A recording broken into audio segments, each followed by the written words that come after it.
우리 옆에 계신 분하고 인사 한번 할까요? 오늘 은혜 받읍시다. 아멘. 은혜 받읍시다. 오늘 예배 가운데 하나님의 임재를 경험하고 주의 말씀을 통해서 여러분 삶의 방향을 잡을 수 있는 은혜가 있기를 주의 이름으로 축원합니다. 여러분, 현대인들은 많은 질병 가운데 삽니다. 만나보면 안 아픈 사람이 없어요. 뭐 조금 나이가 좀 있다 싶으면 다 당뇨, 혈압 아주 기본입니다. 우리가 알고 있는 익숙한 이름의 질병들도 있지만 사실은 우리가 알지 못하는 전혀 알 수 없는 생소한 질병들도 세상에 너무나 많습니다. 그리고 잘 알지 못하면 사람이 뭐라 그러냐면 암이라 그래요. 이게 무슨 병인지 알 수 없다, 어떤 질병인지 의학적으로도 알 수 없다, 그러면 뭐라 그런다고요? 암이라 그러는 거예요. 그래서 우리는요, 암이라는 단어를 우리 마음속에 새기고 암이라는 소리를 듣는 순간 우리는 모든 것이 삶이 다 무너져 버립니다. 생각이 무너지고 생활이 무너지고 관계가 무너지고 모든 삶이 다 무너져 버립니다. 망연자실하고 울고불고 하면서 이제는 죽었다고, 자기 인생은 끝났다고 절망하며 좌절하며 낙심하며 마음에 이 무거운 짐을 가지고 살아가는 사람들이 많습니다. 그래서 어떤 사람은 암이라 그러면서 당신은 암 말기인데 4기인데 이제 3개월밖에 못 삽니다. 그러면 달력을 펴놓고 이제 동그라미 쳐갑니다. 하나로 하나씩 하면서 이제 며칠 안 남았네 이러고 죽을 날만 바라보고 소망 없이 사람들이 살아갑니다. 이렇게 질병이라고 하는 것은 우리의 삶을 송두리째, 우리뿐만 아니라 내 주변 사람과 가족의 삶까지도 완전히 다 무너뜨리는 무서운 그런 역할을 한다고 하는 것이죠. 오늘 성경에는요, 나만이라고 하는 사람이 등장하는데 이 사람은 아람 나라의 군대 장관입니다. 이런 그가 나병에 걸렸어요. 이 나병은 인간의 힘으로는, 인간의 방법으로는 치유할 수 없는 아주 무서운 그런 절망적인 질병입니다. 이 나병은요, 신경이 죽어가고요, 감각이 사라져 버립니다. 그래서 손가락 마디가 떨어져 나가기도 하고, 코가 떨어지기도 하고, 귀가 떨어지기도 하고, 그것만이 아니라 이런 그 진물이 나면서 뭉그러지기도 합니다. 몸에서 고름이 나옵니다. 그래서 이 사람들이 이 당시에 나병은 하나님이 저주한 병이다, 신이 저주를 내린 병이다, 그렇게 생각을 했습니다. 그래서 신이 저주 내린 병이기 때문에 좀처럼 고치기가 너무 어려웠던 것입니다. 오늘 1절에 보면 그는 왕과 백성들에게 존귀하게 여김을 받던 큰 용사였다고 기록하고 있습니다. 왕과 백성들에게 꼭 필요한 사람이었다는 거예요. 이런 존귀함을, 이렇게 존귀함을 받던 나만이 불치병인 이 나병에, 옛날에는 문둥병이라고 그랬지만 이 나병에 걸렸는데 이 아람 왕과 백성들이 나만을 살리기 위해서 존귀함을 받는, 백성들에게 존귀함을, 칭송을 받는 사람이니까 그걸 고치려고 얼마나 노력을 했겠어요. 온갖 방법을 다 동원했습니다. 그런데 고치지 못했습니다. 이 나병은요, 육체적인 흔적도 계속 남아 있습니다. 그래서 사람들을 힘들게 하지만 본인에게도 심리적인 그 고통이 말도 못하게 컸습니다. 나병에 걸린 나만, 이 당사자는요, 어떤 심정이었을까요? 그의 아내, 그의 자식, 그의 주변에 있는 많은 사람들은 아마 고민이 상당히 많았을 것입니다. 특별히 이 나만은요, 군대 장관으로서 그 나라의 2인자, 3인자 정도 되는 사람이에요. 그런데 이 사람이 나병에 걸렸다는 것은요, 일반적인 백성들이, 일반적인 시민이 나병에 걸린 것보다 훨씬 더 심리적 고통이 심합니다. 왜냐하면 가진 것도 많아요, 누릴 수 있는 것도 많아요, 권력도 있어요, 왕의 아주 그 총애를 받는 사람이에요. 그런 사람이 고칠 수 없는 이 나병이라고 하는 것에 걸려 있기 때문에 이 나아만이라고 하는 장관은 정말 이루 말할 수 없는 고통이 있었을 것입니다. 아마 자신에 대한 자괴감이 들 수도 있었을 것입니다.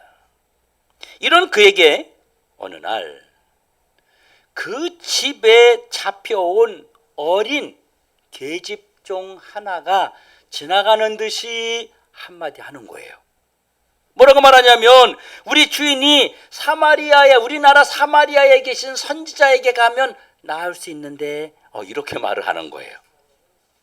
이 말을 들은 나아만이 얼마나 급하고 얼마나 간절했으면 검증도 되지 않은 이 여인이, 이 어린 아이가, 종이 어떤 사람인지도 검증이 안 된 사람의 말을 듣고 왕에게 가서 이야기하고 은금 패물을 준비하고 말을 타고 군사들을 데리고 바로 이웃나라로 갈 수 있겠습니까? 이건 얼마나 다급했는지를 알 수 있는 것입니다. 이 나아만에게는 우리나라에 가서 선지자에게 그 병을 보이면 나을 수 있을 건데 이 말 한마디 듣고 그가 달려갔다고 하는 것은 이 나병에서 자신이 자유함을 얻을 수 있다는 그런 희망이 강하게 들어왔던 겁니다. 그런데 이스라엘 선지자 엘리사 앞에 도착한 나아만이요, 이제 사람들을 데리고 갑니다. 근데 갑자기 나아만이 그 엘리사 선지자 앞에 가더니 화를 내면서 노발대발하면서 나 우리나라로 돌아가겠다고 치면서 갑자기 길을 돌려서 자기 나라로 돌아가는 겁니다. 아니 조금 전만 해도 병을 고치겠다고 단숨에 수십 킬로를 달려온 나아만이 왜 분노하면서 지금 돌아가겠다고 난리를 치고 이런 예상치 못한 행동을 하고 있는 것일까요? 병 고치러 온 사람이 왜 화를 내는 거죠? 도대체 이 사람에게는 무슨 일이 있었던 거죠? 그런데 마지막 14절에 보면 그의 살이 어린아이 살같이 회복되었다고, 깨끗하게 되었다고 성경은 말하고 있습니다. 분노하며 화를 내며 노발대발하며 자기 집으로, 자기 나라로 돌아가겠다는 이 나아만이 어떻게 이렇게 치유받는 결과를, 회복되는 결과를 맞이했을까요? 그렇다면 그가 분노했으며 분노하던 그가 다시 분노를 그치고 불치병인 이 저주받는 나병으로부터 어린아이 살처럼 회복되는 이런 과정에 어떤 일이 있었느냐 하는 것입니다. 이 나아만 장관이 분노한 것은요, 그래도 나아만은 명색이 아람 나라의 군대 장관이에요. 서열이 왕 다음에 서열이 있는 사람입니다. 그래서 이 사람이 왔으니까 엘리사가 나와가지고 자기의 아픈 몸에 손을 딱 얹으면서 이렇게 해줄 줄 알았는데 코빼기도 보이지 않는 거예요. 그래서 이 나아만의 심기를 너무 불편하게 만든 겁니다. 치유받으러 갔는데 기분이 너무 상한 거예요. 그래도 자기 병을 고치려 이스라엘까지 가겠다고 하니까 왕이 친서까지, 자필로 친서까지 써서 금은보화를 보내면서 이 사람 좀 꼭 좀 고쳐주세요, 이렇게 이스라엘 왕에게 당부의 편지를 보낼 정도로 아람 나라에서 존귀한 대접을 받는 그런 사람인데, 아니 조그만 나라 이스라엘에 왔더니 생전 듣도 보도 못한 그 선지자는 사람이 코빼기도 보이지 않으면서 그냥 요단강 가서 몸을 씻으라 이런 말을 하니까 너무 자존심이 상했던 거예요. 그래도 자기 나라에서, 아람 나라에서 자기를 따라온 수많은 군사들과 또 옆에 많은 신하들이 있었는데 그들 앞에서 너무 자존심이 상했던 거예요. 그 사람들 보는 앞에서 선지자가 탁 나와가지고 막 문 앞에 대기하고 섰다가 나아만이 오니까 무릎을 꿇고 아이고 오셨습니까? 안으로 들어가시지요. 막 이럴 줄 알았는데 문 앞에 갔더니 아무도 없어요. 마중 나온 사람도 없어. 너무 기분이 나쁜 거예요. 화가 난 거예요. 또 하나 나아만이 기분이 나쁘고 화가 났던 이유는요, 아니 요단강물에 가서 몸을 씻으라고 하는 것 때문에 기분이 나빴던 거예요. 이 나아만이 요단강물이 더럽다라고 표현한 것을 보니까 이 엘리사 선지자를 만나러 올 때에 아마 요단강을 건넜던 것 같습니다. 그래서 그 물이 얼마나 더러운 물인지, 그 물이 얼마나 똥물인지 그걸 알고 있었던 거예요. 봤던 거예요.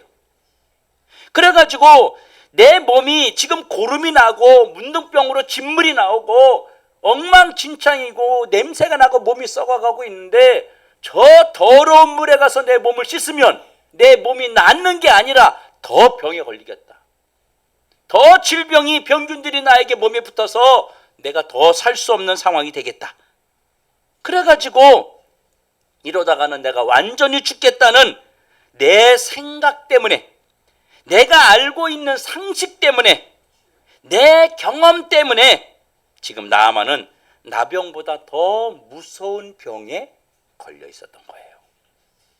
그 나병보다 더 무서운 병이 뭐예요? 바로 교만이라는 병입니다. 자만이라는 병입니다.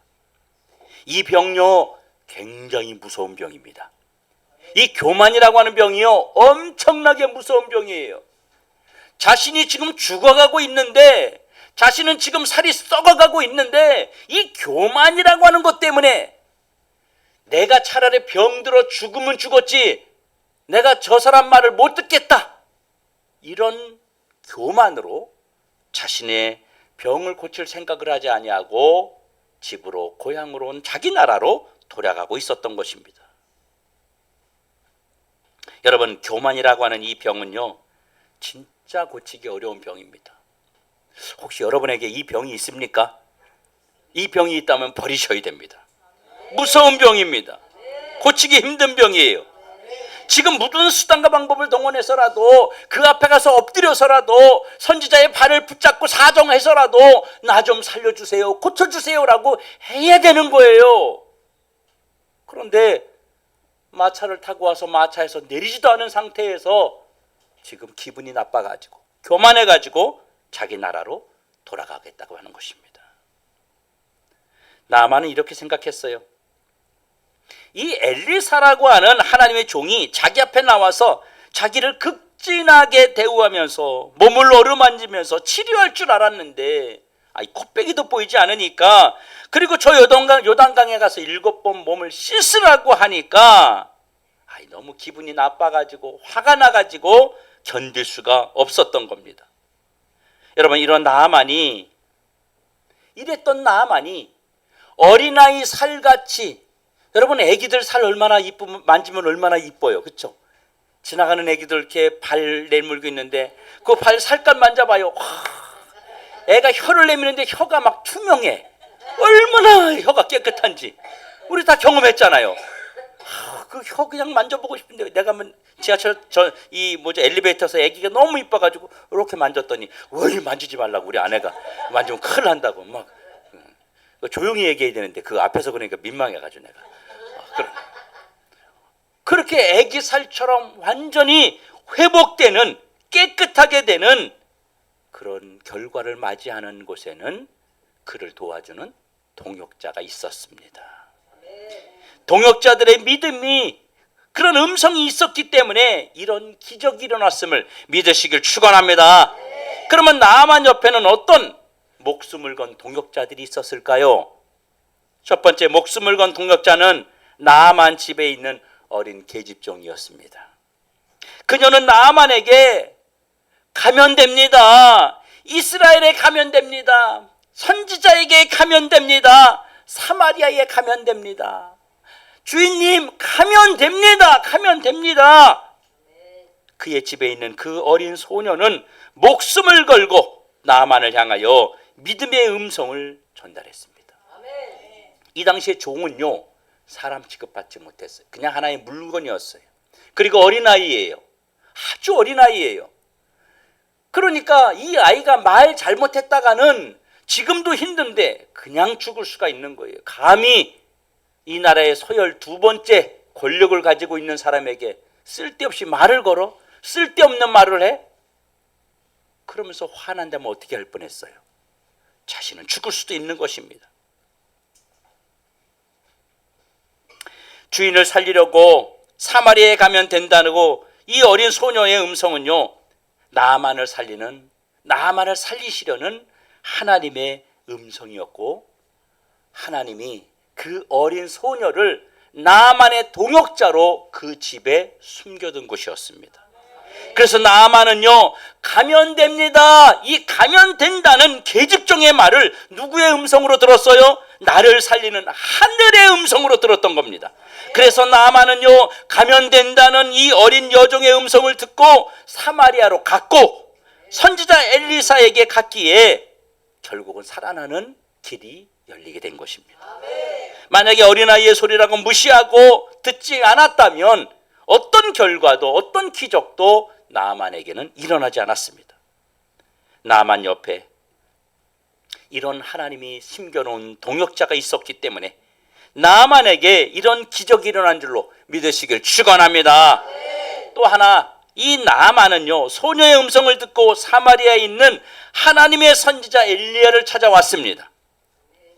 이 엘리사는요, 문제 앞에 있는 나아만에게 시키는 대로만 하면 된다. 뭐 한다고요? 하면 된다. 시키는 대로 하면 된다고 선포했어요. 그러면서 뭐라고 말했냐면 요단강물에 가서 7번 씻어라. 이 말은 엘리사의 음성이 아니라 하나님이 이 나아만을 살리려는 하나님의 음성이었던 것입니다. 만약에 하나님의 음성대로, 엘리사의 음성대로 그가 순종하고 따르지 않았다면 나아만은 결단코 치유의 그 회복의 은혜는 맛보지 못했을 것입니다. 그런데 하면 된다는 엘리사의 음성에 분노한 이 나아만이요, 아람 나라로 돌아가려고 합니다. 이때 그의 곁에서 목숨을 건 나아만의 종들이 있었습니다. 나아만을 수종들기 위해서 따라온, 집에서부터 따라온 종들이 있었습니다. 그 종들이 나아만에게 한 말이 뭡니까? 주인님, 하면 됩니다. 한 번만 해봅시다. 하고 나서 안 되면 그때 가서 화를 내든지 말든지 하시고 한 번만 해봅시다. 저 사마리아에 있는 선지자를 한번 해보고 안 되면 그때 죽이든지 말든지 당신 마음대로 하시오. 그러니까 제발 우리 말 좀 듣고 한 번만 해봅시다. 이렇게 말하는 이 나아만의 종들의 목숨 건 음성이 있었기 때문에 나아만이 요단강에 7번 씻는 기적을 받을 수 있었던 것입니다. 하면 된다고 하는 선지자와 종들의 음성은 나아만을 살리는 하나님의 음성처럼 들렸습니다. 만약에 나아만이 이 나아만 곁에서 하면 된다는 그렇게 설득했던 종들이 없었다면 나아만은 어떻게 됐을까요? 아무런 병도 고치지 못하고 문둥병으로, 나병으로 살점이 떨어져 나가면서 그냥 죽었을 것입니다. 하면 된다는 하나님의 음성을 해보지도 않고 자기 생각대로 무시하고 돌아서는 자는 어떤 기적도 기대할 수 없습니다. 해보고 나서, 한번 해보고 나서 분노해도 화를 내도 늦지 않습니다. 해보고 나서 돌아서도 절대 손해보지 않습니다. 그래서 나아만이요, 엘리사의 말대로 했더니 어떻게 됐어요? 기적이 나타났습니다. 나병이 치유되고 어린아이 살처럼 깨끗해졌습니다. 그런데 여러분, 진짜 나아만이 믿음을 가지고 이 요단강물에 7번 자기 몸을 담갔을까요? 아닙니다. 한번 냉정하게 생각해 보십시오. 그래, 내가 이 물에 7번 들어갔다 나오면 내 몸이 깨끗해질 거야, 그런 마음으로 물에 들어갔다고 생각하세요? 아니라는 거예요. 한번 해보자는, 한 번만 해보자는 이 종들의 간청을 들은 나아만은요, 마지못해서 믿음으로 요단강물에 7번 씻은 것이 아니라 지금 나만이요 요단강물에 7번 들어가는 것이 자기의 의지가 아니라 들어가고 싶지 않은데 주변에서 하도 사정을 하고 하도 부탁을 하니까 애골복골하니까 목숨을 걸고 요청을 하니까 그래 내가 한번 들어주마 이런 마음으로 들어가는데 이 나만 마음속에는 어떤 마음이냐면 내가 병 안 고쳐지기만 해봐, 나 병이 치유 안 되기만 해봐, 니들 다 죽었어 오늘, 이런 마음으로 억지로 들어갔다는 거예요. 여러분 같으면 어떻겠어요? 지금 억지로 하기 싫은데 제가 하도 부탁해서 하면은 기쁨으로 감사함으로 하겠냐고요. 안 되기만 해봐 내가 그냥, 이런 마음으로 하지 않겠어요? 나만도 그런 마음으로 지금 하고 있는 거예요. 할 수 없어서 내가 누군지 본때를 한번 보여줄 테니까 니들 한번 두고 봐라, 이런 마음으로 그가 지금 요단강에 들어간 것입니다. 그랬더니 어린아이 살같이 깨끗함을 받았습니다. 나병에서 치유되었습니다. 그러니까 여러분 이런 거예요. 기적은 억지로 해도, 억지로 순종해도 기적이 나타난다. 기적은 마지못해서 해도 능력이 나타난다. 해보는 자에게, 하는 자에게 기적은 어떤 방법으로 실천해도 기적이 일어난다. 여러분 믿음의 사람에게도 기적이 일어나지만 하나님은요 우리가 믿음이 없어서 주의 말씀대로 순종하고 행하는 자에게 기적과 이적을 베푸시는 좋은 하나님이심을 믿으시길 주의 이름으로 축원합니다.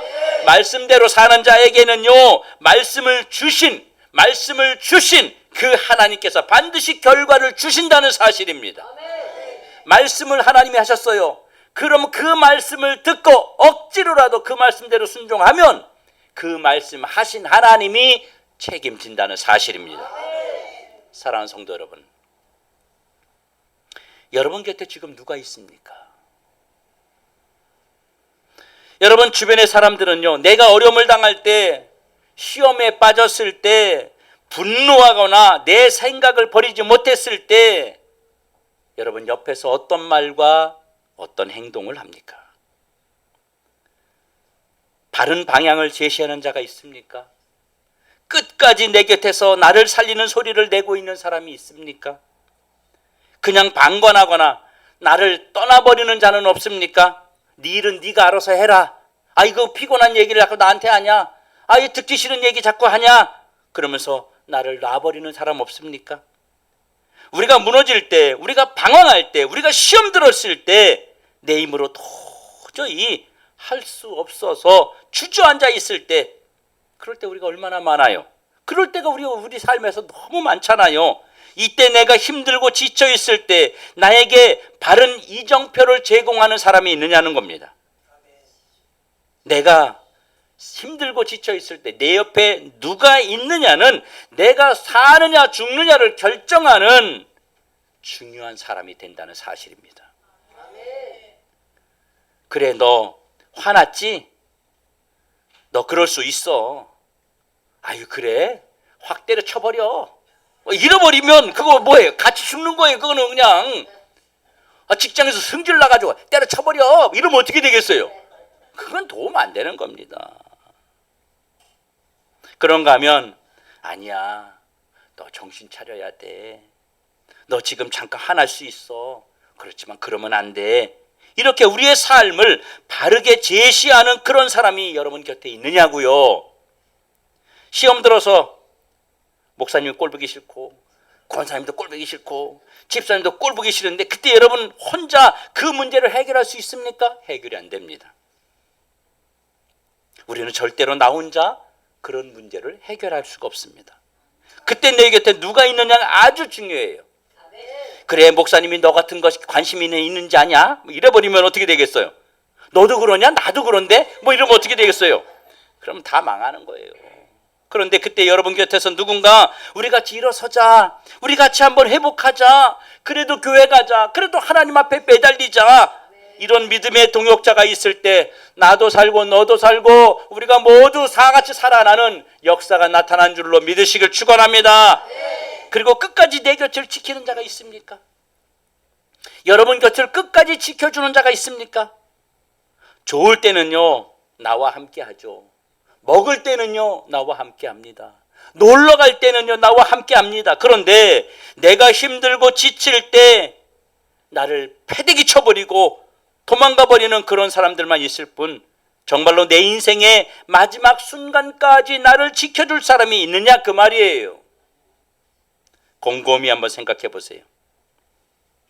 내가 힘들 때 나를 위에서 울어줄 사람이 있나요? 내가 지쳐 있을 때 내 손 잡고 일으켜 세워줄 사람 있나요? 내가 아플 때 같이 아파해 줄 사람이 내 곁에 있습니까? 내가 아무것도 할 수 없을 때 나와 함께 걸어가 줄 사람이 있나요? 나와 함께 힘을 같이 내줄 사람이 있나요? 만약에 이런 사람이 내 주변에 없다면 나는 불행한 사람입니다. 나는 슬픈 사람입니다. 여러분, 정말로 내 인생에 쓴소리로 나를 살리려는 음성을 끝까지 나에게 들려주는 동역자들이 있느냐 그 말입니다. 저도 목회하면서 이런 동역자들을 만나야 되는데, 많은 성도들은, 우리 성도들은 그렇지 않지만 예전에 보면 정말 막 독을 쏟아내면서 나를 무너뜨리고 회방 놓으려고 하며 떠나가는 사람들이 많이 있었습니다. 지금 내 곁에 누가 있는가를 여러분 한번 돌아봐야 됩니다. 끝까지 나를 살리려는 사람이 과연 내 옆에 몇 명이나 있느냐는 것입니다. 여러분, 우리에게 필요한 것은 나도 살고 주변도 살리는 음성이 필요합니다. 어떤 순간에도 내 곁에서 현실을 뛰어넘어서, 상황을 뛰어넘어서 끝까지 나를 살리려는 동역자들이 반드시 있어야 된다는 것입니다. 여러분, 문제 앞에서 우리가 잊지 말아야 할 것이 있습니다. 우리가 믿을 수 있는 친구, 나를 끝까지 버리지 않는 친구, 어떤 순간에도 나를 포기하지 않는 친구, 우리를 끝까지 살려내는 친구가 필요한데, 정말 세상에 그런 분이 있을까요? 찾기 힘듭니다. 우리를 완전히 끝까지 나를 버리지 않는 한 분이 있습니다. 바로 예수 그리스도입니다. 예수님밖에 없어요. 그래서 우리는요, 문제를 만났을 때 몇 가지 구호를 스스로 외쳐야 됩니다. 힘들 때마다 외쳐야 돼요. 어떤 구호를 외치면 좋을까요? 예수님께 가면 됩니다. 스스로 힘들면 나 예수님께 가면 된다. 예수님께 가면 된다. 무조건 예수님께 가면 해결됩니다. 예수님은 해결 못하는 문제가 없습니다. 그래서 어떤 순간에도 믿음을 선포하며 상황을 바꾸고 현실을 뛰어넘는 기적의 사람이 여러분 되셔야 됩니다.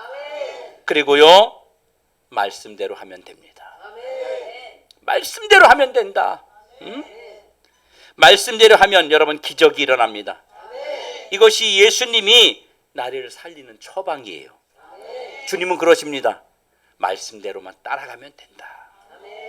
그리고 먼저 해보고 말해도 늦지 않습니다.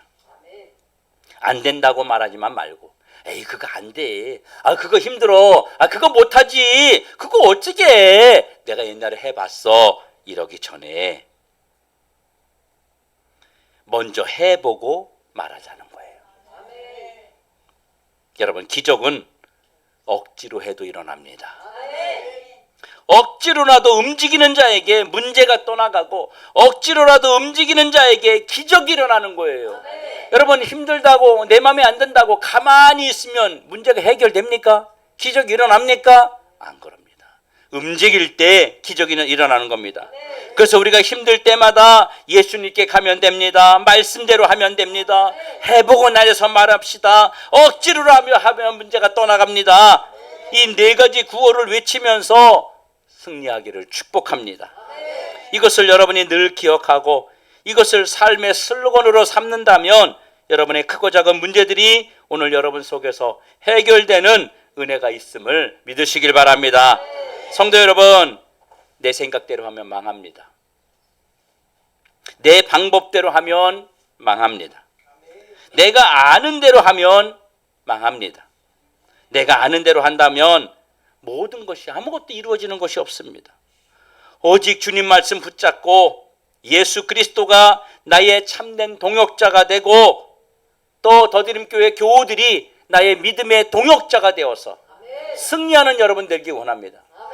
여러분 가만히 한번 생각해 보십시오. 여러분 스스로가 교회에 알아서 나왔습니까? 아닙니다. 여러분이 만약에 여러분 주변에 이단자들이 있었다면 여러분은 여기 오지 아니하고 이단에 갔을 수가 있습니다.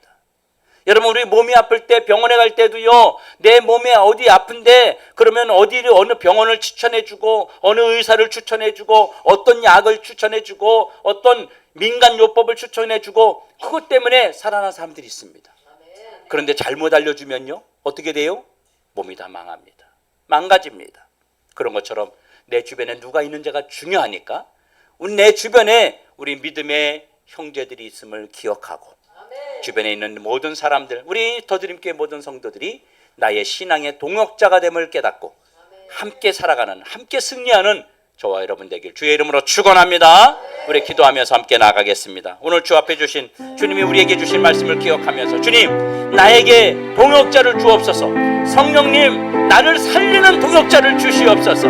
그래서 내가 힘들고 지칠 때 나를 망가뜨리는 사람이 아니라 나를 살려줄 수 있는 내 주변에 동역자가 많이 생기게 하여 주시옵시고 예수 그리스도를 중심으로 한 내 주변에 동역자를 세워 주시옵소서.